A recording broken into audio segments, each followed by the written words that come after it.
सबको जय मसीह की। आज फिर से परमेश्वर के वचन के सामने हम आए हैं। प्रकाशित वाक्य आज हम 19 अध्याय से पढ़ेंगे। 17 और 18 हम लोग कल पढ़ा। बाबिलोन का पतन के विषय में हमने इस 2 अध्याय में पढ़ा। 17 और 18 अध्याय के साथ पृथ्वी में आने वाला सारे विपत्तियों का वर्णन खत्म हो गया। अब ये बात स्वर्ग में होने वाला और यीशु मसीह का दूसरे आगमन है। 19 अध्याय में स्वर्ग में आराधना है, उसके साथ आरंभ करते हैं और यीशु मसीह का दूसरे आगमन। और जैसे उन आते हैं नीचे इस पृथ्वी में होने वाला हर्मगदोन युद्ध, ये इतना विषय है कि हम देखते हैं जहाँ तक हम जा सकते हैं। अगर उसके आगे हम जाए तो फिर 20 में 1000 वर्ष का राज्य और उसके बाद वाइट थ्रोन जजमेंट और एटर्निटी। तो आपको समझना है कि अब जबकि 7 साल का महाक्लेश का समय जब समाप्त हो गया तो अब यीशु मसीह को दोबारा आना जरूरी है। जो पहले हमने जो पढ़ा वो उसका गुप्त आगमन था, अर्थात यीशु मसीह नहीं आते, हवा में हम उससे मिलते हैं, मिड एयर में हम प्रभु से मिलते हैं। उसको राप्चर ने कहा, खोटप उठा लिया जाना। जो मसीह में मरे हैं वो जी उठेंगे और जो हम बचे रहेंगे, जीवित रहेंगे, वो बदलते हुए स्वर्ग में उठा लिया जाएंगे। वो इस 7 साल का महाक्लेश का समय से पहले कलीसिया उठा लिए जाएंगे, उसके बारे में हमने पढ़ा। बट महिमामय आगमन अब इस 7 साल का तुरंत बात होने का है। इस 19 अध्याय में 4 हल्लेलुया है। इसकी बात मैंने स्वर्ग में मानो बड़ी भीड़ के ऊंचे शब्द से ये कहते हुए सुना, हालेलुया, उद्धार और महिमा और सामर्थ हमारा परमेश्वर की है। बड़ा भीड़ ये कह रहा, हालेलुया, उद्धार और महिमा सामर्थ हमारा प्रभु की है, क्योंकि उसके निर्णय सच्चे और ठीक है। उसने उस बड़ी वेश्या का और अपने व्यभिचार से पृथ्वी को भ्रष्ट करते थे न्याय किया और उससे अपने दासों के लहू का बदला लिया है। फिर दूसरी बार उन्होंने कहा, हालेलुया, उसके झेलने का दुआ युगानुयुग उठता रहेगा। क्यों ये आराधना? ये आराधना इसलिए है कि परमेश्वर का न्याय जजमेंट धार्मिक है, सच्चे हैं। हिज जजमेंट इज राइट, वो बिल्कुल सही है। परमेश्वर ना तो अपने वचन का विरोध, ना तो अपना धार्मिकता सच्चाई के विरोध परमेश्वर ने कुछ नहीं किया। वो पाप का विरोध में और पापी मनुष्यों को दंड दिया, ये सही है करके स्वर्ग में वो बड़ा भीड़ उसके आराधना करते हो। कहते हैं कि अब उनका जलने का दुआ युगानुयुग उड़ता रहेगा। तब 26 प्राचीन और 4 प्राणियों ने गिरकर परमेश्वर को दंडवत किया जो सिंहासन पर बैठा था और कहा, आमेन, हालेलुया। और 26 प्राणियों आपको मालूम है कौन है। और उसकी बात तो 26 प्राचीनों और 4 प्राणियों वो सब मिलकर परमेश्वर के आराधना करते हैं, कहते हुए कि हालेलुया। तब सिंहासन में से एक शब्द निकला, हे हमारा परमेश्वर से सब डरने वाला दासों, क्या छोटे क्या बड़े, तुम सब उसकी स्तुति करो। फिर मैंने बड़ी भीड़ का सा और बहुत छल का सा शब्द सुना और गर्जन का सा बड़ा शब्द सुना, हालेलुया, क्योंकि प्रभु हमारा परमेश्वर सर्वशक्तिमान राज्य करता है। आओ हम आनंदित और मगन हो और उसकी स्तुति करो, क्योंकि मेमने का विवाह आ पहुंचा है और उसकी दुल्हन ने अपने आप को तैयार कर लिया है। उसको शुद्ध और चमकदार महीन मलमल पहनने का अधिकार दिया गया, क्योंकि उस महीन मलमल का अर्थ पवित्र लोगों के धर्म के काम हैं। आमीन। जो ये पहनने के लिए दिया, पवित्र, चमकदार, शुद्ध और मलमल के वस्त्र जो पहनने के लिए दिए, क्या है? इधर कहते हैं पवित्र लोगों के धर्म के काम है। हम न्यू टेस्टमेंट में पढ़ते हैं कि यीशु मसीह का धार्मिकता को हमने पहन लिया, लेकिन इधर साफ लिखा है ये हमें प्रतिफल के रूप में दे रहा है, रिवार्ड के रूप में दे रहा है। हम उस बात में भी जाएंगे। इधर खास लिखा है पवित्र लोगों का, आपका मतलब आपका कपड़े को आपको तैयार करना है। अब आपका काम, उस धर्म के काम जो पिता परमेश्वर को महिमा देता है, उसके अनुसार आपको समय प्रतिफल मिलेगा। तो स्वर्ग से हमारा प्रभु यीशु मसीह महिमामय रूप में अब उतर आएगा। इससे पहले अब उधर उसके नीचे है वो बात 11 से, लेकिन ये 7 साल स्वर्ग में क्या होगा? 7 साल एक जो स्वर्ग में होगा वो मेमने का विवाह है, और दूसरा है जजमेंट सीट ऑफ क्राइस्ट, मसीह का न्याय सिंहासन। ये 2 बात इस 7 साल के अंदर होगा जब पृथ्वी में ये दंड होगा।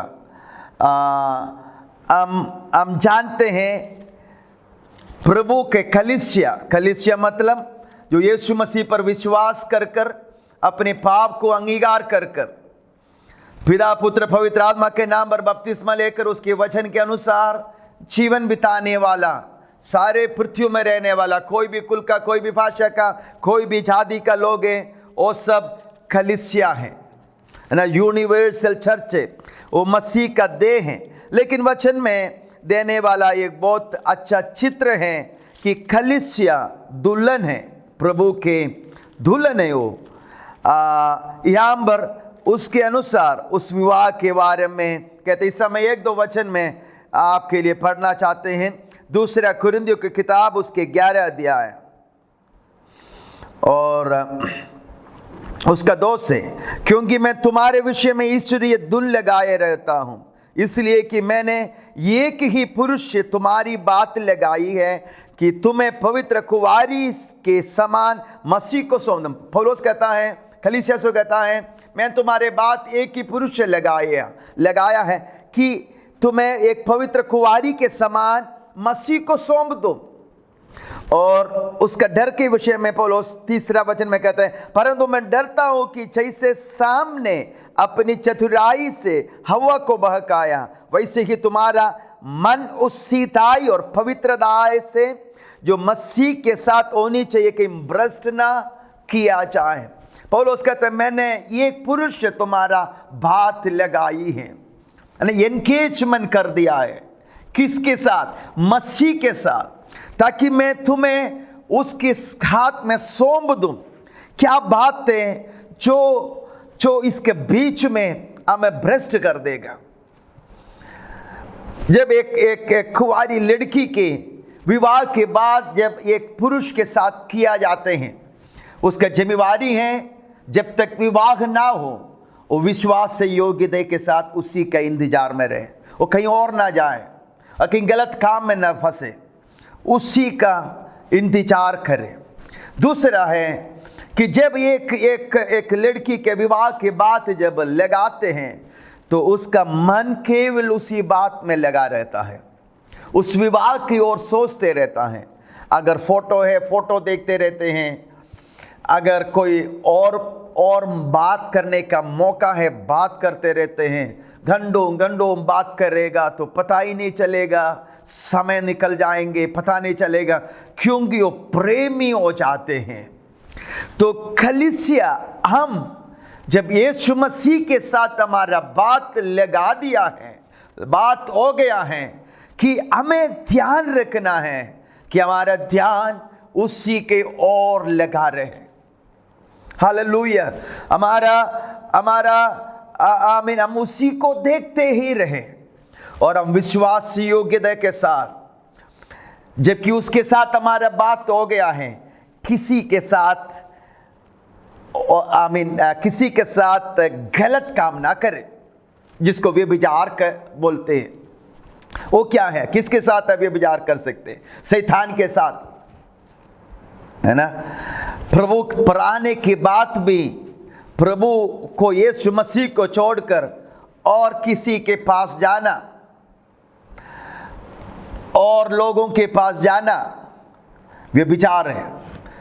दूसरे, प्रभु को छोड़कर दुनियादारी में फंस जाना, दुनिया की बातों में फंस जाना, दुनिया से प्रेम करना प्रभु से बढ़कर, दुनिया के उबलतियों से प्रेम करना, दुनिया के मोह विलास से और प्रेम करना, दुनिया के बातों में मन लगाना, ये एक तरह भ्रष्ट हो जाने का अर्थ में है।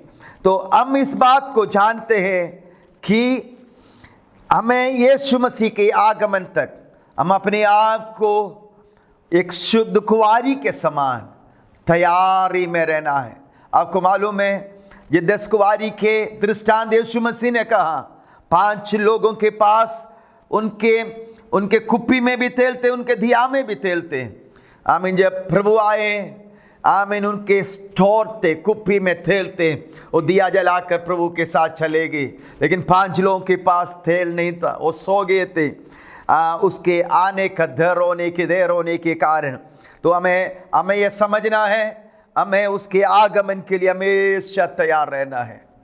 अविश्वासी नहीं बनना है ना, अनफेथफुल काम नहीं, विश्वास से योग्य बना रहना है। वही आपका है, उसी के साथ आपका बात हुआ है।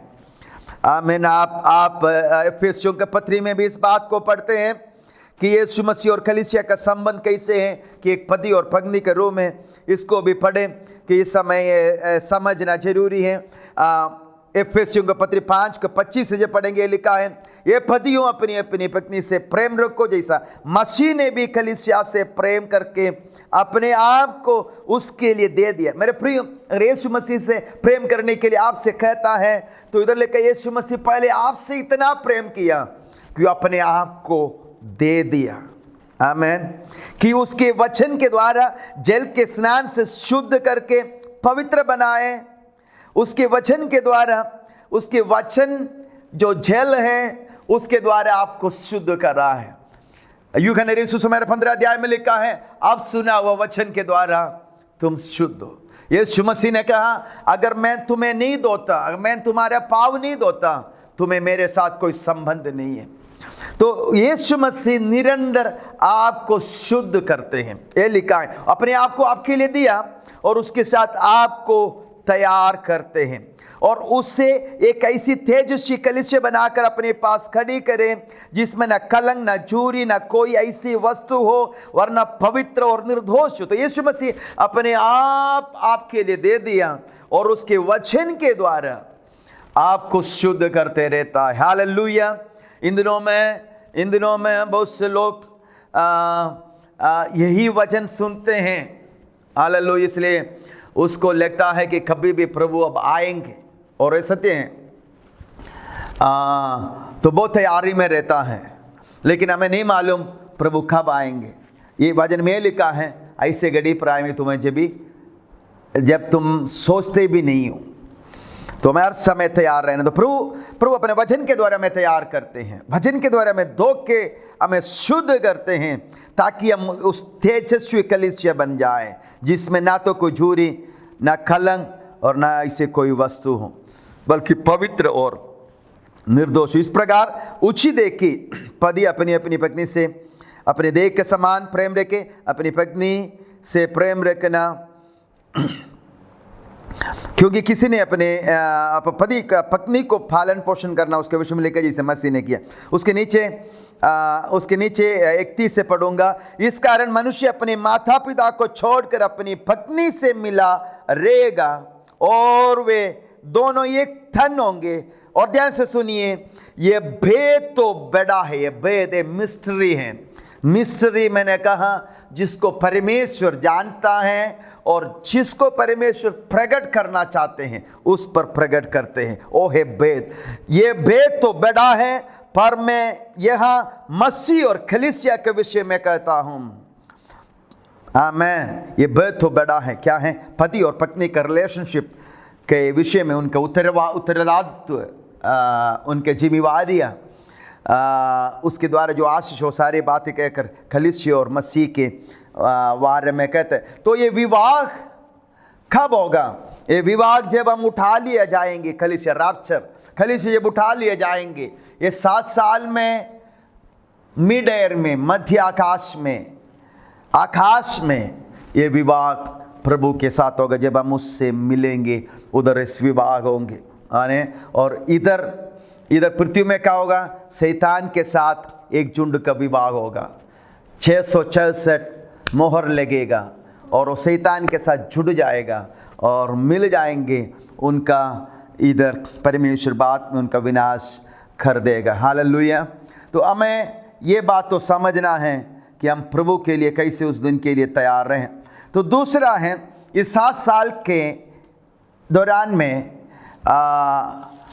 इस 7 साल में क्या बीतेगा स्वर्ग में जब हम जाके उधर क्या होगा? दूसरा कुरिन्थियों उसके 5:10 जब पढ़े, लिखा है, क्योंकि अवश्य है कि हम सबका हाल, कौन? हम सब जो कलीसिया में हैं, हम सब का हाल मसीह के न्याय आसन के सामने खुल जाए कि हर एक व्यक्ति अपने अपने भले बुरे कामों का बदला जो उसने देह के द्वारा किए हो, देह के द्वारा किए हो पाए। तो हर एक व्यक्ति मसीह के न्यायासन के सामने आना जरूरी है कि हर एक व्यक्ति जो अपने शरीर में किया उसके अनुसार पाए।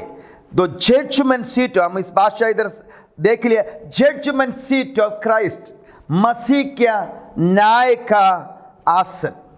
और पहले कुरिन्थी 4:5 भी हम पढ़ेंगे। पहले कुरिन्थी 4:5। इसलिए जब तक प्रभु न आए समय से पहले किसी बात का न्याय न करो, वही अंधकार की छिपी बातें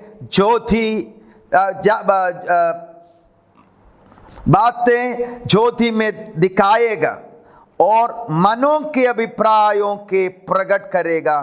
तब परमेश्वर की ओर से अनेक को प्रशंसा होगी। ध्यान से सुनिए, ये वचन बहुत मुख्य है। मैं इसका बात कहूँगा कि कौन सा है ये सिंहासन। इसलिए जब तक प्रभु ना आए समय से पहले किसी बात का न्याय ना करो, वही अंधकार की छिपी बातें ज्योति में दिखाएगा। इसके मतलब हर बात जो छिपी हुए हैं वो प्रकट किया जाएगा। हर एक बात, हर डीड मंडे से सैटरडे तक करते हैं, हर बात, हर छिपी हुई बात प्रकट होगा और मनों के अभिप्रायों को प्रकट करेगा। और एवरी मोटिव्स, हर एक चिंता, हर एक बात को प्रकट करेगा। तब परमेश्वर की ओर से हर एक की प्रशंसा होगी। तो परमेश्वर जब न्याय करेंगे, इसके हम 3 अध्याय में भी पढ़ते हैं। ध्यान से सुनिए, भी पढ़ के फिर हम आगे जाएंगे। यदि कोई इस नींव पर सोना या चांदी या बहुमूल्य पत्थर या काट या घास या भूस का रद्दा रखे तो हर एक का काम प्रकट हो जाएगा, क्योंकि वह दिन उससे बताएगा। इसलिए कि आग के साथ प्रकट होगा और वह आग हर एक का काम परखेगी कि कैसा है। आग हर एक के काम को परखेगी कि कैसा है। जिसका काम उस पर बना हुआ स्थिर रहेगा वह मजदूरी पाएगा। यदि किसी का काम जल जाएगा तो वह हानि उठाएगा, पर वह आप बच जाएगा परंतु जलते चलते। तो ये मसीह का न्याय आसन ये प्रतिफल देने का आसन है। ग्रीक वर्ड इसके लिए बेमा, BEM है, बेमा शब्द उपयोग किया। जो स्पोर्ट्स गेम और स्पोर्ट्स जब चलते हैं, उधर उस समय एक जज बैठते थे ताकि वो देखेगा ये रूल के अनुसार खेल रहे हैं कि नहीं, और उसके अनुसार उसको रिवार्ड देगा जो फर्स्ट में आ गया। पौलुस भी कहा, दौड़ में तो सब दौड़ते लेकिन इनाम एक ही पाते हैं, तो हम वैसे दौड़ो कि इनाम पाएं। तो इनाम पाने के लिए एक तो हमें दौड़ना है, दूसरे हमें रूल के अनुसार दौड़ना है। तो ये जजमेंट सीट ये प्रभु का लोगों के लिए है, आपके लिए है। अरेक का काम प्रकट होगा और अरेक इस पृथ्वी में प्रभु के लिए करने वाला काम आग के अंदर से परखा जाएगा और हरेक का मन की अभिप्राय प्रकट होगा। तो समझ लीजिए, मैं बहुत बड़ा काम किया, हजारों का बीच में प्रचार किया, लाखों का क्रूसेड में मैंने प्रीच किया और सारे लोग दुनिया में मुझे बोलेंगे, ओ कितना बड़ा पास्टर है, कितना बड़ा काम किया है, ठीक है। और दूसरा होगा, एक छोटे से विधवा होगा, एक औरत होगा, कहीं कमरे में बैठकर लोगों के लिए बिचवाई कर रहे होंगे, उसको कोई नहीं जानते होंगे, उसको कोई इधर दुनिया में उसको कोई बड़ा बात उसके लिए कोई बताए नहीं, कोई उसको जानते ही नहीं उसका काम क्या है, लेकिन उपवास कर कर, प्रार्थना कर कर, रो रो कर, आंसू बहा कर नाश होने वालों के लिए प्रार्थना कर रहे होंगे। उसका रिजल्ट में प्रभु इस व्यक्ति को या मुझे उपयोग कर रहे होंगे, समझ लीजिए। लेकिन उस दिन सबका मन का अभिप्राय प्रकट होगा। गॉड विल जज his church according to the motives of their heart. उनका मन का विचार के अनुसार उनका न्याय करेगा, आपका काम परखा जाएगा। अगर मैं बड़ा काम किया लेकिन मेरा नाम के लिए किया, मेरा आशीष के लिए किया, मेरा व्यक्तिगत मैंने महिमा लिया, मेरा नाम बड़ा हो जाए, मैं बड़ा आदमी बन जाए, मुझे बहुत लाभ हो जाए, अगर मैंने ऐसे किया तो उस दिन आग से जब परखा जाएगा तो सब जल जाएगा। आमेन। तो मन का अभिप्राय प्रकट होगा, क्या मोटिव से मैं अगर किया सेवकाई, क्यों किया, अब बहुत मेहनत किया, लेकिन क्यों किया आपने? क्या ये प्रभु का साथ आपका प्रेम उसके कारण किया, या आपको ये अच्छा लगा? बहुत से लोग प्रचार करने के लिए और सिखाने के लिए कदम उठाते करते हैं, लेकिन ध्यान रखना कि वचन हमें क्या बताते, क्या सिखाते हैं। एक जगह लिखा, इसलिए बहुत से लोग सिखाने वाला ना बनो क्योंकि उनके लिए दंड और ज़्यादा है। हमें अपने व्यक्तिगत जीवन को जांचना है, क्या हमारा लेन देना सही है, क्या हमारा व्यवहार सही है, क्या हमारे लिए एक अच्छे गवाही है? अगर नहीं है तो अवसर है कि हम उस बातों में वापस आए और प्रभु से प्रार्थना करें कि हमारा लेन देना, हमारा व्यवहार, हमारा रिलेशनशिप, संबंध एक दूसरे से उसको बनाए, उसको ठीक करे और हम सिखाने के लिए जाएं। तो इस न्याय आसन आपको और मुझे प्रतिफल देने के लिए हैं, आपका काम के लिए। देखो, स्वर्ग में जाने के बाद सब एक समान नहीं होगा, कुछ लोग बहुत लज्जित होंगे।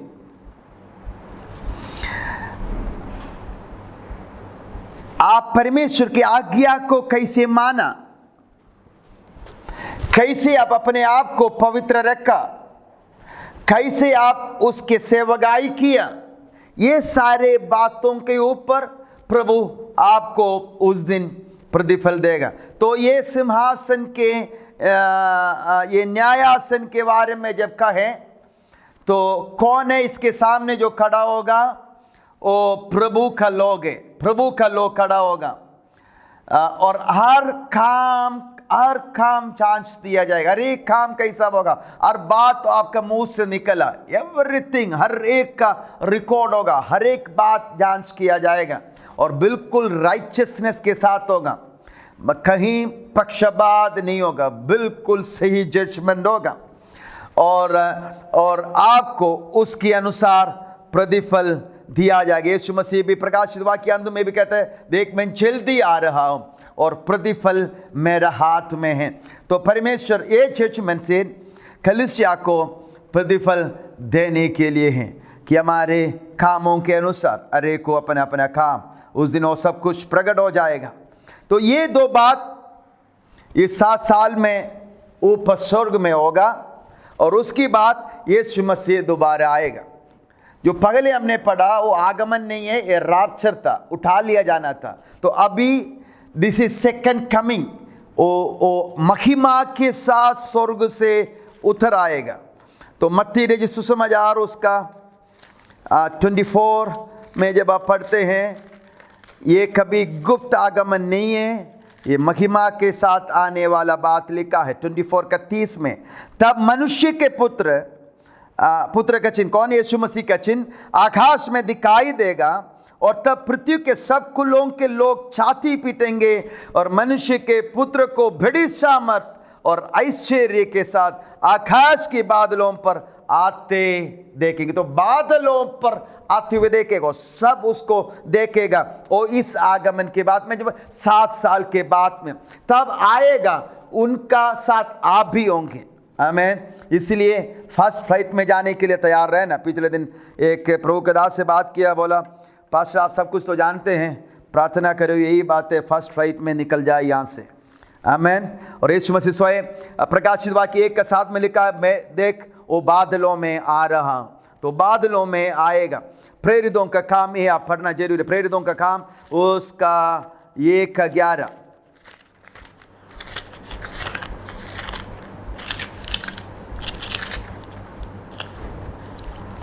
जब यीशु मसीह गलील के पहाड़ से उठा लिया गया 500 लोगों के बीच में और आकाश की ओर जा रहे थे, तब लोग ऊपर को देख रहे थे, 500 लोग गलील के पुरुष ऊपर को देख रहे थे। तब दो स्वर्गदूत आकर उनसे कहा हुआ बातें और उनसे कहा, हे गलीली पुरुषों, तुम क्यों खड़े आकाश की ओर देख रहे हो? यही यीशु जो तुम्हारे पास से स्वर्ग पर उठा लिया गया, जिस रीति से तुमने उस स्वर्ग को जाते देखा है, उसी रीति से वो फिर आएगा। लोगों का देखते देखते ही वो आएगा। जकरिया नबी का किताब उसका 14 का 3 से 2 का कुछ उसके ऊपर से पढ़ेंगे। परंतु प्रजा का शेष लोग नगरी में रहने पाएंगे। जब यीशु मसीह आएंगे या यरूशलेम में या जैतून के पहाड़ पर लोग होगा उसको स्वीकार करने के लिए, तब यहोवा निकलकर उन जातियों से ऐसा लड़ेगा जैसा वह संग्राम के दिन में लड़ा था। उस दिन वह जैतून के पर्वत पर पाँव रखेगा। जैतून के पर्वत जिसे यीशु मसीह स्वर्ग की ओर उठा लिया गया, उस दिन जैतून के पर्वत पर पाँव रखेगा और जो पूर्व की और यरूशलेम के सामने है, जब जैतून के पर्वत पूर्व से लेकर तब जैतून के पर्वत पूर्व से लेकर पश्चिम तक बीचों बीच से फटकर बहुत बड़ा गड्ढा हो जाएगा। तब आधा पर्वत उत्तर की ओर और आधा दक्षिण की ओर हट जाएंगे। और आपके इसके बारे में जानकारी चाहिए तो जरा पढ़ लेना। लेकिन यीशु मसीह जब जैतून के पहाड़ के ऊपर पाँव रखेगा, वो फट जाएगा। उसका यहोशाफात वाली करके एक बड़ा तराई प्रकट होगा, जिसको यहोशाफात तराई कहते हैं। तो यीशु मसीह अपनी महिमा के साथ स्वर्ग से उतर आएगा। अब हम 19 अध्याय में जाएंगे और जल्दी से अब आज की क्लास हम समाप्त करेंगे। हमने उस आराधना को पढ़ा 19 के और मेमने का विभाग, और ये सुनिए उसके दूसरे आगमन के विषय में। फिर मैंने स्वर्ग को खुला हुआ देखा और देखता हूं कि ये एक श्वेत घोड़ा है और उस पर एक सवार है जो विश्वास योग्य और सत्य कहलाते हैं, और वह धर्म के साथ न्याय और युद्ध करता है। उसकी आंखें आग की ज्वाला है और उसके सिर पर बहुत से राज मुकुट है। उस पर एक नाम लिखा है जिसे उसको छोड़ कोई और नहीं जानता। वह लहू छिड़का हुआ वस्त्र पहने हैं और उसका नाम परमेश्वर का वचन है। स्वर्ग की सेना श्वेत घोड़े पर सवार और श्वेत और शुद्ध मलमल पहने हुए उसके पीछे पीछे है। कौन है? आप लोग है, पूरा कलीसिया है, स्वर्गदूत है, सब है, सारे उसके साथ उतर आएंगे। जाति जाति को मारने के लिए उसके मुंह से एक चौकी तलवार निकलती है। तो हमने कहा अरमगदोन युद्ध में उसको तलवार नहीं यूज करना पड़ेगा, उसका मुंह से निकलने वाला वचन जो तलवार से भी चौका है उससे वो मार डालेगा लोगों को। वह लोहे का राजदंड लिए हुए उन पर राज्य करेगा और सर्वशक्तिमान परमेश्वर के भयानक प्रकोप की जलजलाहट के मदिरा के खून के दाग रौंदेंगे। पहले भी हमने पढ़ा था प्रकाशित वाक्य 16 अध्याय में। उसके वस्त्र और चांद पर यह नाम लिखा है, राजाओं का राजा, प्रभुओं का प्रभु। हालेलुया। ये वही प्रभु है जो आज से 2000 साल पहले क्रूस पर हमारे लिए एक बलहीन सा मनुष्य का समान, एक छोर का समान, एक अपराधी का समान क्रूस पर हमारे लिए मरा है, और जिसने अपने आखिरी शब्द में कहा टेटलस्टाई, सब कुछ पूरा हो गया, पापियों के लिए अपने प्राण बलिदान दिया, मर गया, हमें खबर में रख दिया, लेकिन तीसरा दिन वो जी उठकर स्वर्ग में गया। मेरा प्रियो, अब वो आएगा तो बलहीन होकर नहीं, कमजोर होकर नहीं, अभी बचाने के लिए नहीं, अब उसको विरोधियों का नाश करने के लिए वो राजाओं का राजा और प्रभुओं का प्रभु होकर आ रहा है। एक बार प्रभु को धन्यवाद करे। हालेलुया। वचन कहता है उस पर विश्वास करने वालों उसकी आराधना करो जब आप इस सारे बातों को देखते हैं।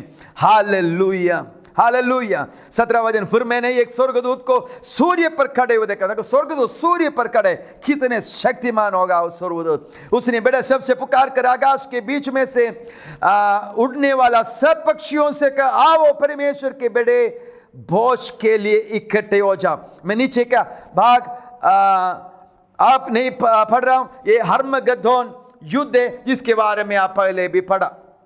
वही बात थी यीशु मसीह के आगमन में, क्योंकि सारे विपत्तियां जब खत्म होगा, आखिरी में शैतान क्या करेगा कि एक युद्ध के लिए लोगों को इकट्ठा करेगा।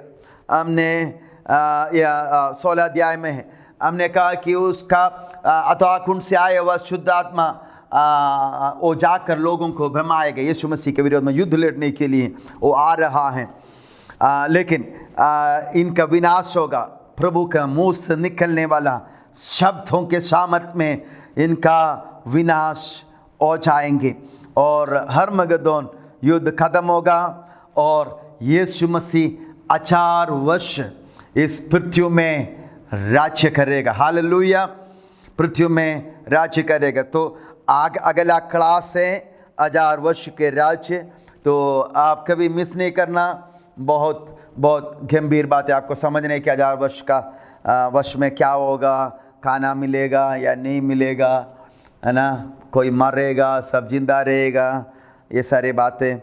हम 1000 years का राज्य कैसे होगा, how is it going to look like. क्या यीशु मसीह से चलेगा या हवाई जहाज में चलेगा, हवाई जहाज होगा या गाड़ी होगा, ये सारे सवाल है आपके अंदर होगा कि इधर अंत नहीं हुआ, हिस्ट्री खत्म नहीं हुआ, इतिहास खत्म नहीं हुआ। इतिहास तब खत्म होता है जब 1000 वर्ष खत्म होता है, तब हम अनंतता में, एटर्निटी में प्रवेश करते हैं। देयर इज नो टाइम, कोई समय का पार हम प्रवेश करते हैं। लेकिन अभी 1000 वर्ष यीशु मसीह का राज्य इस पृथ्वी में होने का है। हम उस डिटेल में कल जाएंगे। मुझे विश्वास है इन बातों से आपको आशीष मिला है, आप सीख रहा। आज हम 19 अध्याय सीखा है। अब नेक्स्ट डेट 1000 वर्ष का राज्य यीशु मसीह के इस पृथ्वी में, उसके बाद वाइट थ्रोन जजमेंट, श्वेत सिंहासन, न्याय कलीसिया कनी कलीसिया के हो गया, बाकी लोगों का, सारे पृथ्वी का पापियों का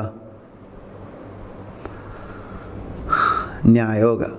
हम प्रार्थना करें कि प्रभु हमें और भी वचन समझने के लिए और उसमें चलने के लिए सहायता करें। स्वर्गीय पिता, धन्यवाद देते हैं प्रभु, आज आपके वचन से पढ़ने के लिए आपने सहायता की है। प्रभु ये वचन तेरे लोगों के जीवन में आशीष के कारण बनने पाए। तेरे आगमन के लिए हमें तैयार कर और बहुत से लोगों के तैयार करने के लिए सहायता कर। इन दिनों में जब हम घरों में हैं प्रभु, सहायता कर हम उस पवित्र कुंवारी के समान आमीन हालेलुया शुद्ध मन से तेरा आगमन के बाढ़ जोते हुए तेरे और ध्यान लगाते हुए रहने के लिए सहायता कर। धन्यवाद आप इसे कर रहा है, प्रार्थना सुना। धन्यवाद, यीशु के नाम पर मांगते हैं पिता, आमीन।